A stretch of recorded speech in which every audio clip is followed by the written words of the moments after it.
What's up? It's KD, just checking in. Haven't checked in a long time.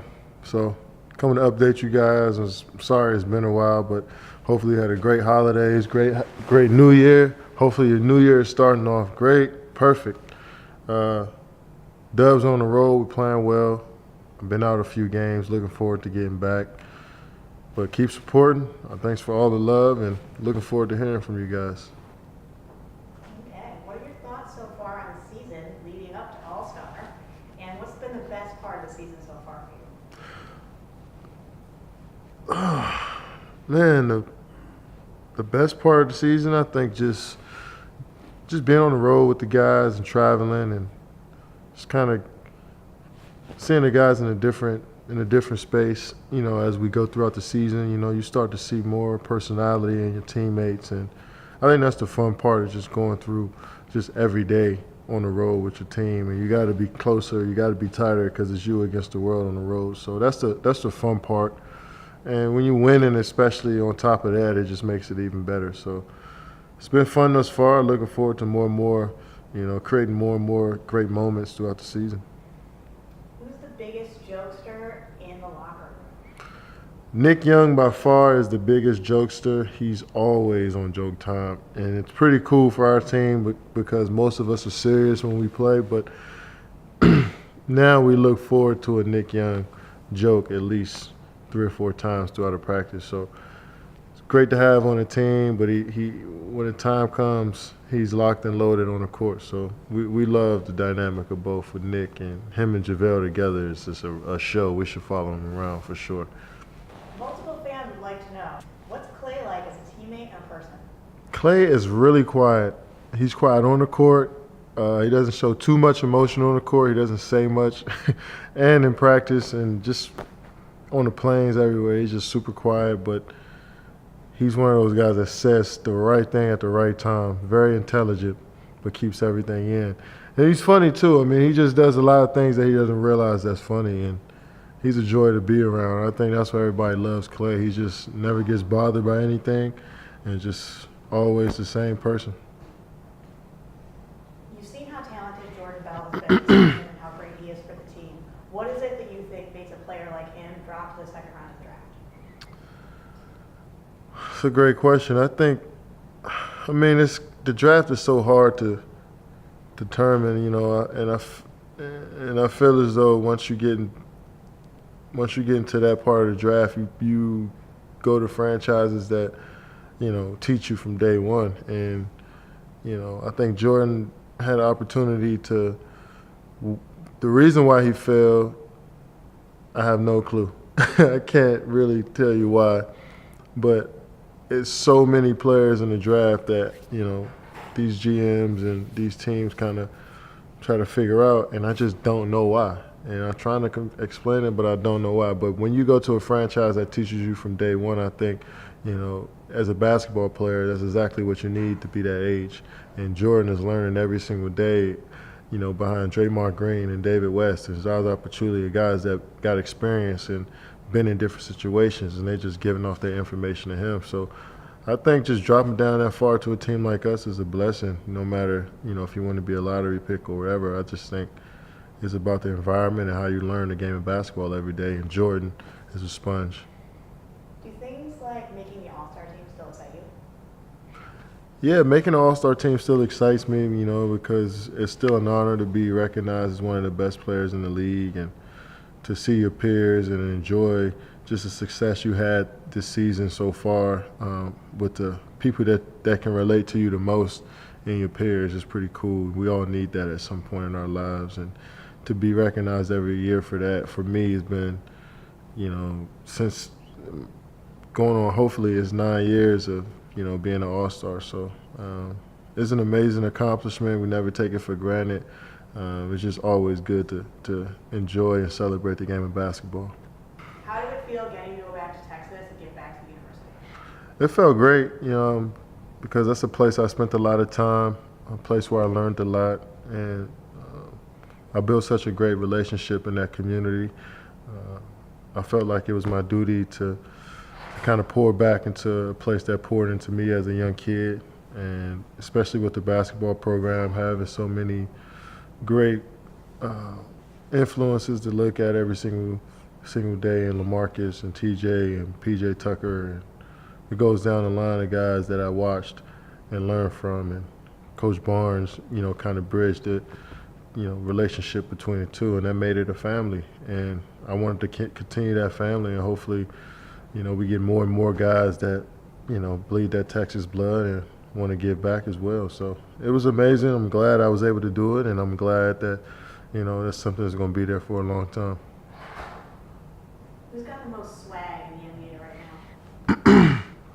The most swag belongs to Nick Young, in my opinion. Just can do it on all levels, man. Just Swaggy P is a thing of the culture now, and I feel as though I'm blessed to play on his team because he gives off so much aura that I've been stealing since I've been around him. So I really appreciate him, and it's a joy to play on his team, and he's making me better as a person and as a player every single day. So Swaggy P got all the love and respect from me. Switching gears a little bit, what movies and TV shows have you been watching lately? I just watched It the other night, and I told myself I wasn't gonna watch it, because I've seen the first one, and that movie was creepy, but it was cool. I see why people loved it, and I had dreams about it that night. But it was a cool movie to watch. I've been watching. I've just been watching a lot of documentaries lately. But shows, I watched Ozark. I watched Snowfall. I watched a couple series that were cool. And yeah, TV is a thing, man. And it's a new show every week, so I got to catch up. Favorite song at the moment? Ooh. I like Best Man by Huncho Jack. That's Quavo and Travis Scott got a joint album together. They got a song called Best Man. I've been rocking to that for the last week and a half. So the Young Boys did it again. Do you have any hidden talents? None. I have no hidden talents. That's pretty weird, man. No, I don't. That's embarrassing, actually. But I'm sorry, I don't. Similarly, is there an athletic ability that you really wish you had but you just don't? I wish I can play golf. I wish I could. I would love to. I don't think it just works for me. My arms are so long. I'm just like, my body doesn't really move that way. I think I'm just totally set for basketball. So it's a great thing for me. But if I want to do something else like play golf, then I look pretty awkward doing it. So, but I wish I can learn and get better at it. When you're on the court, do you notice the fans around you, or is everything kind of blocked out? And is there anything you feel like really helps from the fans during a game? Of course, you notice the fans. That's just the pulse of the game. That's the heart and the spirit of the game is the fans, and it's a game to try to tune them out, especially on the road. It's hard sometimes, especially when you're in your own feelings and emotions, and you got so much going on in your own head, and you hear somebody say something. It's like you got to fight yourself to stay focused on the game, and that's the beauty of it. And but fans make up the game. They make up the narratives around the game. They kind of breathe basketball, and it breathes life into a team. So it's important, but it's also key to learn how to just stay focused on basketball as well.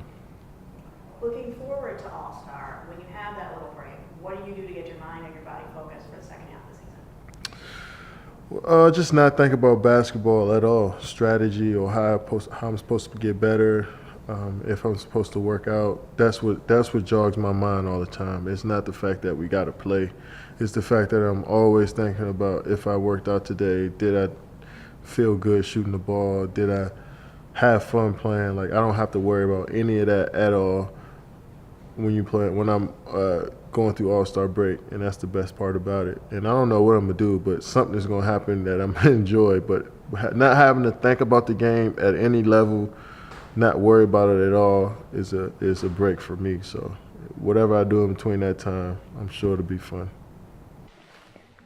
long have you felt like you've been playing this level of defense, and when do you feel like you became a shot blocker? I feel like I've been playing this level of defense for like a year, close to a year now. Just wanting to contain my man and make him shoot over top of my length is something that I've just been trying to focus on, and not get discouraged if I get scored on, if I get beat on a play. Just try to figure out how I can be better the next play. So it's always win the possession, but if I don't, think about the next possession. And I think that's key for me on both ends of the court, and especially when it comes to being a shot blocker, because I got dunked on 3 times in the game, but I also have 4 blocks the same game. So it's like you gotta try to win the possession, like I said. But if you don't win it, which happens, try to win the next one. And that's how I try to think, and that allows me to just chase after every ball if it's around the rim. And that's why I'm able to get my hands on some this year more than I have before, more than I have in the past, because I'm just really trying to go after every single one of them, and it doesn't really care if I don't really care if I end up on ESPN in the process. You always say there's more to life than basketball, so I'm just wondering, outside of basketball, how would you like to be remembered by your community? I would like to be remembered as a guy that was just there, that was present. You can kind of be somewhere and not be present. I want to be there when I see you, when we meet, when we talk. I want you to know that I really care and I'm really genuine about it. And sometimes that doesn't come off well, especially with people of our stature that don't come around our communities a lot.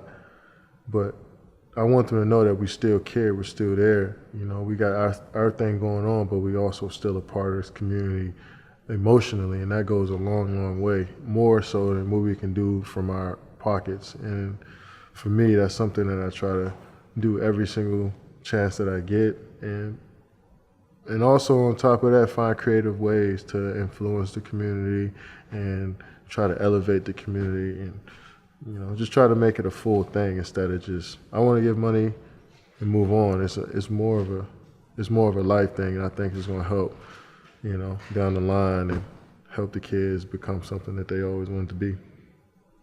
Last question. Fans want to know, what kind of stuff do you usually watch on YouTube? And are you going to keep doing YouTube videos of your own? I'm definitely going to do YouTube videos on my own, for sure. I watch a lot of highlights of basketball. I watch a lot of football mic'd up footage, NFL films, which is pretty cool to me. I watched the Matthew Stafford mic'd up a couple nights ago, and it was fantastic. So that's what I'm watching at the moment, and it could change. I'm looking forward to hopefully collaborating with some more YouTubers. And if you got any dope videos for me to watch, just put them in the comments and I'm gonna check them out. So much love, thanks a lot. Keep subscribing, I appreciate it. This is giving me new life, so thank you guys, and see you soon.